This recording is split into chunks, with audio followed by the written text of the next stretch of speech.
안녕하세요. 저는 40대 중년 여성으로 조그마한 회사를 운영하고 있습니다. 남부럽지 않은 부유한 가정에서 자라나 아버지 회사 하청업체로 별 어려움 없이 살아가고 있습니다. 결혼도 남들이 부러워할 정도로 짱짱하게 하였습니다. 서로가 바쁘다 보니 우리는 결혼 5년이 지나도록 아이를 갖지 못하다가 늦게 임신을 하게 되었습니다. 남편이 정말 좋아했으나 나는 그렇게 바라던 아이가 아니었습니다. 우선 나는 아기를 키우는 것보다 회사 일하는 것이 더 재밌고 적성에 맞았거든요. 회사 일하면서 업자들 만나고 친구도 만나고 그런 것이 좋았지 애들 키운다고 방콕 신세 지는 것을 별로 좋아하지 않았습니다.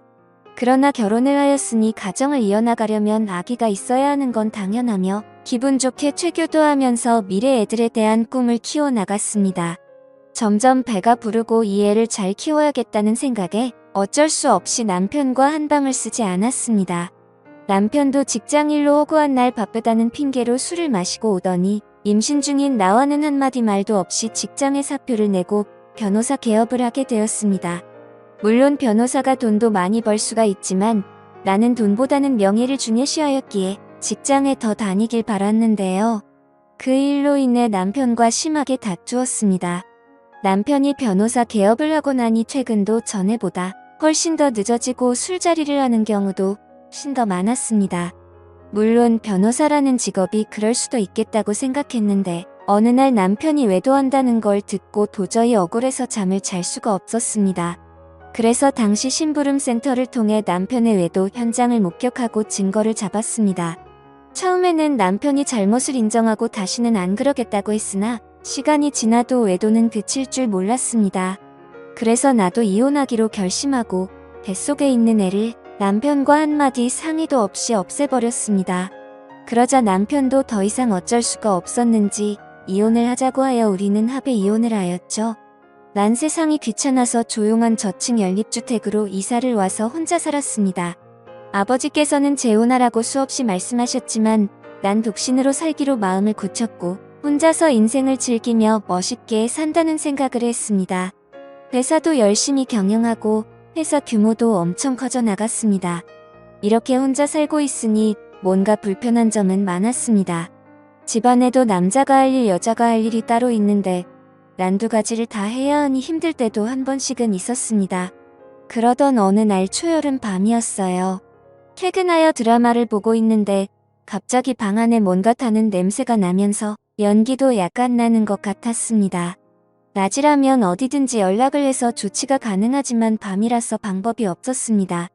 아파트 관리소는 있지만 전원주택이라서 밤에는 관리소에 근무하는 사람이 없습니다.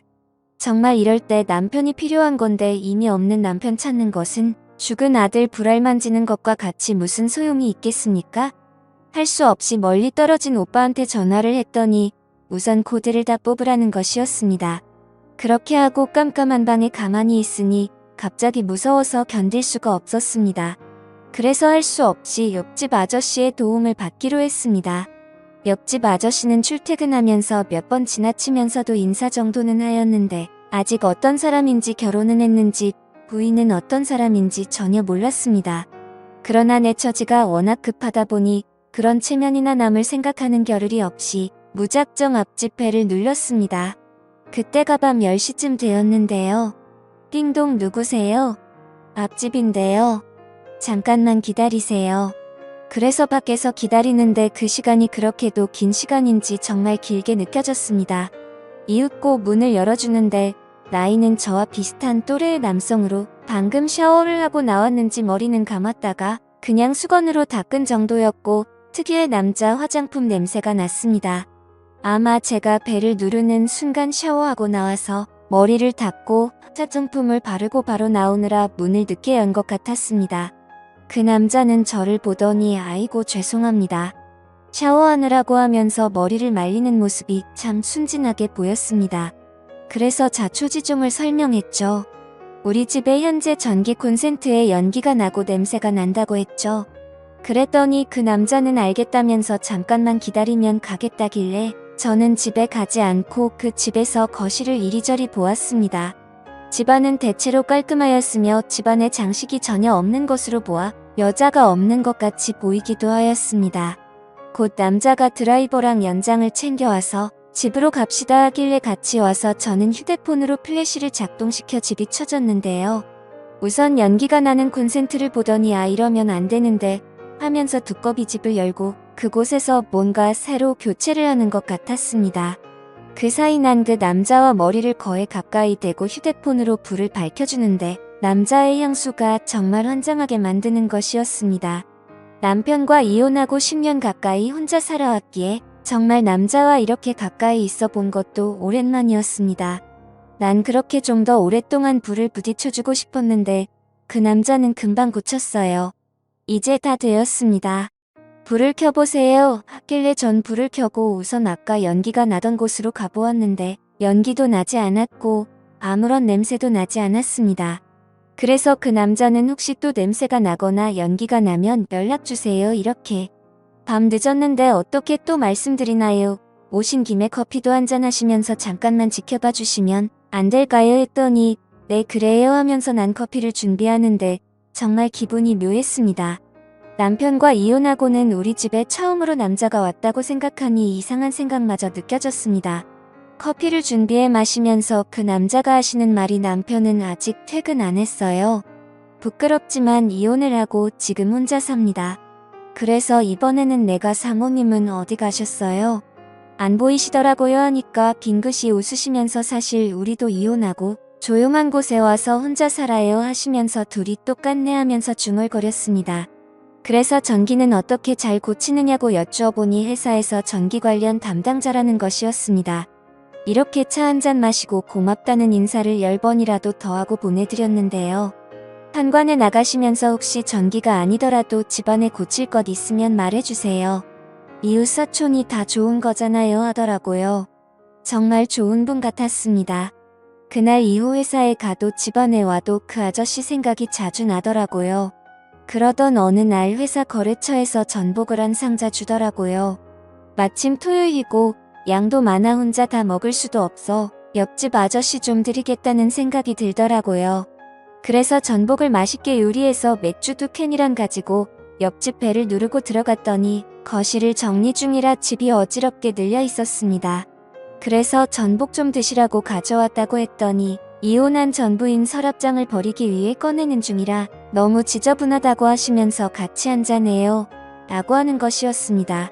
그리고 나서는 금방 또 집이 너무 지저분한데 아주머니 집으로 가서 한잔하면 안 될까요 하는 것이었습니다. 그래서 우리 집으로 와서 전복으로 한잔했습니다. 그 아저씨는 자기 집을 아직 정리하느라 식사를 못했다면서 정말 맛있게 드시는 것이었습니다. 내 남자가 아닌 다른 남자지만 맛있게 먹는 걸 보니 너무 보기 좋았습니다. 그리고 아저씨가 일을 해서 그런지 땀을 너무 많이 흘리기에 난 급히 에어컨을 틀어주려고 전원을 눌렀습니다. 사실 여자들은 어지간한 더위에는 에어컨을 잘 틀지 않는 것이 사실이잖아요. 그런데 불상 에어컨이 또 안 되는 것이었습니다. 나 혼자 당황하여 이것저것 만지고 있으니 남자분이 에어컨 안 되십니까 하더니 살금살금 오시더라고요. 그래서 이것저것 만지더니 실외기가 안 되는 것 같네 하면서 실외기 위치를 물어보시더라고요. 그래서 가르쳐줬더니 실외기에 가보시더니 금방 또 에어컨이 잘 되었습니다. 정말 그 아저씨는 기술자가 틀림없었습니다. 에어컨도 틀어놓고 술을 한두 잔 하셨고 나도 술을 받아 마셨습니다.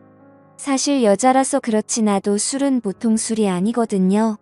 맥주 2캔을 다 마시고 왠지 부족한 것 같아 거래처에서 선물로 받은 고급 양주를 꺼내니까 아저씨가 에이 따지 마세요 하면서도 은근히 기분 좋은 눈치를 지으면서 우리들은 술을 제법 마셨습니다. 술이 들어가니 모두가 전남편 전 마누라와 이혼하고 그 불만에 대한 말들이 자연스럽게 쿵짝이 잘 맞았고 공감도 많이 생겼습니다. 이렇게 술이 들어가니 그 아저씨는 술이 약한지 좀 취하는 것 같았습니다. 그러더니 그 자리에 그대로 쓰러지 기회 나는 베개를 가져다 주었습니다. 금방 그 아저씨는 그렇게 골아떨어지더군요. 그 사이 저는 술 먹던 상도 치우고 다 정리하고 침대에 누웠는데 도저히 잠을 잘 수가 없었습니다. 비록 이혼한 여자이지만 옆집 남자가 내 방에서 저렇게 잠을 자는데 생각하니 도저히 믿어지지 않았고 자는 모습도 보니 너무나 좋은 사람같이 보이면서도 남자같이 보여 사실 마음도 끌렸습니다. 에어컨을 틀어두면 감기 걸릴까봐 에어컨을 껐더니 땀을 흘리셨습니다. 그래서 더운가 싶어서 가까이 다가갔는데 그 순간 남자가 잠꼬대인지 일부러 그러는지는 몰라도 몸을 뒤척거리면서 부부간에 껴안듯이 옆에 앉아있는 저를 끌어안더라고요. 그래서 나는 더 움직이면 깰까봐 그대로 그 남자 옆에 살포시 누웠습니다. 가슴이 두근거려서 가만히 있을 수가 없었습니다. 그렇게 조금 시간이 흐르고 그 남자는 잠에서 깼는지 저와 눈이 마주쳤고 그날 이후로 저희는 연인 사이가 되었던 거죠. 사실 정말 내 인생에 남자는 없다라고 생각했었는데 얼떨결하긴 하지만 이제 그 사람과 재혼을 생각하고 있습니다. 서로의 아픈 과거를 거울 삼아 서로가 더 아껴주고 행복한 삶을 살려고 해요. 괜찮겠죠? 오늘의 사연 여기까지입니다. 구독 버튼 꼭 눌러주세요. 감사합니다.